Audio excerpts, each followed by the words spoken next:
세종대왕은 지옥에 갔을까? 조선의 하늘에 기록된 구원의 비밀. 우리 민족의 가장 아픈 질문. 기독교 신앙을 진지하게 고민해 본 분들이라면, 혹은 교회 문턱을 넘으며 가장 먼저 마주하는 가슴 아픈 질문이 하나 있습니다. 아마 여러분도 한 번쯤은 침대에 누워 이런 생각을 해보셨을 겁니다. 예수님을 믿어야만 구원을 받는다면, 복음이 이 땅에 들어오기 전인 수천 년 동안 우리 조상들은 다 어떻게 된 걸까?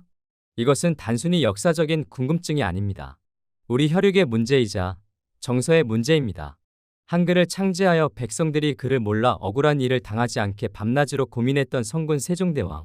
풍전등화의 위기에서 오직 나라를 구하기 위해 자신의 목숨을 초계와 같이 바쳤던 충무공 이순신 장군. 그리고 이름도 없이 빚도 없이 평생 자식들을 위해 거친 손마디가 다 닳도록 눈물로 기도하며 정직하게 사셨던 우리네 증조할머니들.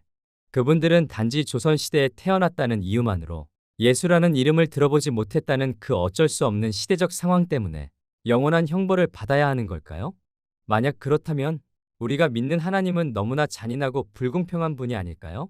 사실 많은 분이 이 지점에서 그런 하나님이라면 나는 믿지 않겠다며 신앙의 발걸음을 돌리곤 합니다. 하지만 여러분, 우리가 믿는 하나님이 정말 그렇게 허술하고 무자비한 분일까요? 오늘 이 영상의 끝에서 여러분은 하나님의 공의가 어떻게 시공간을 초월하여 조선의 산천초목과 우리 조상들의 깊은 양심 속에 흐르고 있었는지 그 소름 돋는 사랑의 설계를 발견하게 될 것입니다. 2000년 동안 성경 속에 감춰져 있던 구원의 비밀이 오늘 여러분의 눈앞에서 한 편의 드라마처럼 연결될 것입니다. 비유, 시험 문제와 범위의 공정성. 우리는 일상 속에서도 공정함이라는 가치를 목숨처럼 중요하게 생각합니다. 한번 상상해 보십시오. 어느 학교에 선생님이 한 분 계십니다. 그 선생님은 학생들에게 시험 범위를 전혀 알려주지 않았습니다. 교과서도 한 권 주지 않았습니다. 그런데 시험날 갑자기 교실 문을 열고 들어오더니 한 번도 가르쳐주지 않은 문제를 내놓고는 못 맞췄으니 너희는 모두 낙제하라고 소리를 지릅니다. 여러분은 그 선생님을 어떻게 생각하시겠습니까? 그것은 교육이 아니라 폭력입니다. 공의로운 스승이라 할 수 없죠. 하물며 온 우주를 만드신 하나님이 그런 분이시겠습니까? 우리가 믿는 하나님은 우리 인간의 도덕성보다 훨씬 더 완전하고 숭고하며 티끌만큼의 불의도 없으신 공의로운 재판장입니다. 성경은 하나님을 사람의 외모나 신분을 보지 않으시고 그 중심의 진실함을 보시는 분이라고 끊임없이 증언합니다. 우리가 그동안 이 문제로 혼란스러웠던 이유는 구원의 기준을 단순히 누가 정보를 더 많이 가졌느냐라는 지식의 문제로만 생각했기 때문입니다. 하지만 성경이 말하는 구원의 원리는 우리가 짐작하는 것보다 훨씬 더 깊고 정교하며 자비롭습니다. 오늘 우리는 세 가지 핵심 열쇠, 즉 양심의 법, 일반 계시, 그리고 하나님의 주권적 은혜라는 렌즈를 통해 조선시대로 영적 여행을 떠나보려 합니다. 첫 번째 비밀, 마음속에 기록된 성경, 양심. 하나님이 우리 조상들에게 주신 첫 번째 구원의 열쇠는 바로 마음속에 새겨진 양심입니다. 사도 바울은 로마서 2장 14절과 15절에서 이난제에 대한 놀라운 답을 이미 기록해 두었습니다. 율법 없는 이방인이 본성으로 율법의 일을 행할 때에는 이 사람은 율법이 없어도 자기가 자기에게 율법이 되나니 그 양심이 증거가 되어 그 생각들이 서로 혹은 고발하며 혹은 변명하여 그 마음에 새긴 율법의 행위를 나타내느니라. 이 구절이 가진 파급력은 엄청납니다. 하나님은 성경이라는 종이책을 인류에게 주시기 훨씬 전부터, 아니 아담과 하와를 만드신 그 순간부터 모든 인간의 영혼 깊은 곳에 양심이라는 보이지 않는 성경을 이미 기록해 두셨다는 뜻입니다. 조선시대의 이름 모를 한 선비가 부모에게 효를 다하기 위해 엄동설안의 길을 나서고 나라의 위기 앞에 충성을 맹세하며 굶주리는 이웃을 보며 자신의 밥그릇을 내어주는 긍휼함을 보였다면 그것은 그가 성경을 읽어서가 아닙니다. 그의 영혼 속에 이미 새겨진 하나님의 창조 원리, 즉 양심의 법에 정직하게 반응한 것입니다. 하나님은 우리 조상들에게 왜 2000년 전 팔레스타인에서 죽은 예수를 몰랐느냐고 묻지 않으십니다. 대신 이렇게 물으실 것입니다. 내가 내 마음속에 넣어준 그 양심의 등불에 비추어 너는 내가 처한 상황 속에서 얼마나 진실하게 살려 노력했느냐? 하나님은 그들이 듣지 못한 정보가 아니라 그들에게 주어진 양심의 빛에 얼마나 충실했는지를 기준으로 심판하신다는 것입니다. 이것이 바로 하나님의 지독한 공평함입니다. 두 번째 비밀, 대자연이라는 거대한 교과서. 그렇다면 우리 조상들은 하나님이라는 존재를 아예 몰랐을까요? 시편 19편 1절은 이렇게 노래합니다. 하늘이 하나님의 영광을 선포하고 궁창이 그의 손으로 하신 일을 나타내는도다. 날은 날에게 말하고 밤은 밤에게 지식을 전하니 방언도 없고 언어도 없으며 들리는 소리도 없으나 그의 소리가 온 땅에 통하고 그의 말씀이 세상 끝까지 이르도다. 아브라함 이전에도 세종대왕 시절에도 인간은 광활한 우주의 질서와 계절의 신비로운 변화를 보며 이 거대한 세계를 설계하고 운영하는 절대자가 반드시 존재한다는 사실을 본능적으로 직감했습니다. 실제로 우리 한국의 역사를 보십시오. 우리 조상들은 고유하게 하늘님 혹은 상제라는 존재를 믿어왔습니다. 비록 그것이 지금의 기독교처럼 체계적인 신학의 형태는 아니었을지라도 우주를 주관하고 인간의 생사와 복을 결정하며 선악을 감찰하는 단 한 분의 절대 주권자에 대한 경외심이 우리 민족의 정서 깊은 곳에 면면이 흐르고 있었습니다. 로마서 1장 20절은 창세로부터 그의 보이지 아니하는 것들 곧 그의 영원하신 능력과 신성이 그가 만드신 만물에 분명히 보여 알려졌나니 그러므로 그들이 핑계하지 못할지니라고 강력하게 선포합니다. 예수라는 이름의 철자나 기독교라는 종교의 명칭은 몰랐을지라도 대자연에 투영된 하나님의 신성과 성품을 두려워하고 그 뜻을 따라 살고자 몸부림쳤던 남은 자들이 조선의 산천에도 분명히 존재했다는 사실을 성경은 증언하고 있습니다. 그들은 비록 어둠 속에 있었지만 밤하늘의 별을 보며 창조주의 음성을 들으려 했던 사람들입니다. 세 번째 비밀, 시공간을 초월하는 십자가의 영원성. 여기서 우리는 가장 신비롭고도 압도적인 신학적 권리를 마주하게 됩니다. 바로 예수 그리스도의 십자가 사건이 가진 영원한 효력입니다.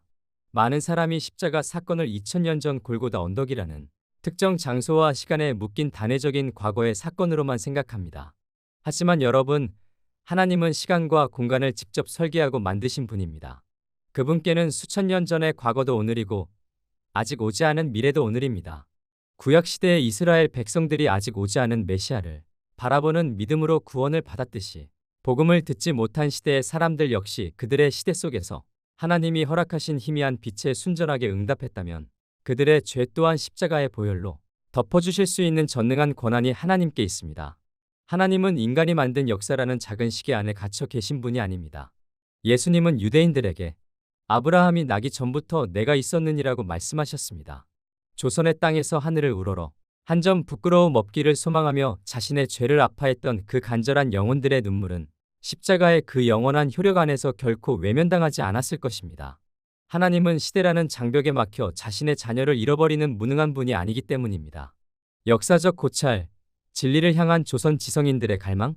실제로 조선 시대를 치열하게 살았던 실학자들의 기록을 추적해보면 매우 흥미로운 사실들을 발견하게 됩니다. 기독교 복음이 서구의 선교사들에 의해 정식으로 전해지기 훨씬 전에도 어떤 선비들은 이 세상의 근본 도리가 단순히 인간의 관습이나 예법에서 나온 것이 아니라 하늘이 부여한 것을 수 없는 천명에 있다고 믿으며 목숨을 걸고 의를 지켰습니다. 다산 정약용 선생 같은 분들은 유교적 전통 속에서도 상제, 즉 하늘의 절대 주권자를 깊이 경외하며 홀로 있을 때에도 자신을 삼가는 신독의 자세를 가졌습니다.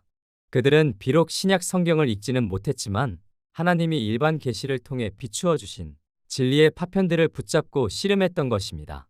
성경은 이런 사람들을 가리켜 하나님을 찾는 자들이라고 부릅니다. 히브리서 11장 6절은 하나님께 나아가는 자는 반드시 그가 계신 것과 또한 그가 자기를 찾는 자들에게 상 주시는 이심을 믿어야 할지니라고 말씀합니다.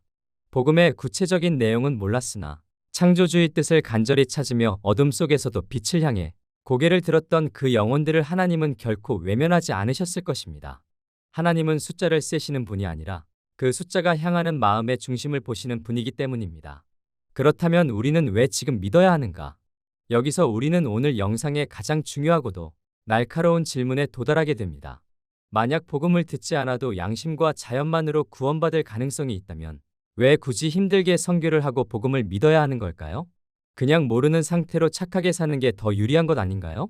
사도 바울은 로마서 전체를 통해 이 질문에 대해 아주 명확하게 답합니다.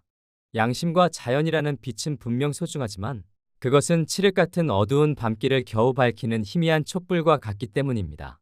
촛불은 발밑의 위험은 보여주지만 인간의 근본적인 죄성과 죽음의 공포라는 거대한 어둠을 완전히 몰아낼 수는 없습니다. 양심은 우리에게 너는 죄인이다라고 가르쳐는 주지만 그 죄의 사슬을 끊어내고 우리를 자유롭게 하는 능력은 주지 못합니다. 조선시대 우리 조상들이 그 희미한 촛불 하나를 의지해 더듬거리며 생명의 길을 찾으려 애썼다면 이제 우리에게는 예수 그리스도라는 찬란한 태양이 떠올랐습니다. 촛불 아래서도 길을 잃지 않으려 발버둥 쳤던 이들을 귀하게 여기시는 하나님이 이제 태양 빛이 온 세상을 가득 채웠는데도 굳이 눈을 감아버리고 어둠 속으로 숨으려는 우리를 보시며 뭐라고 하실까요?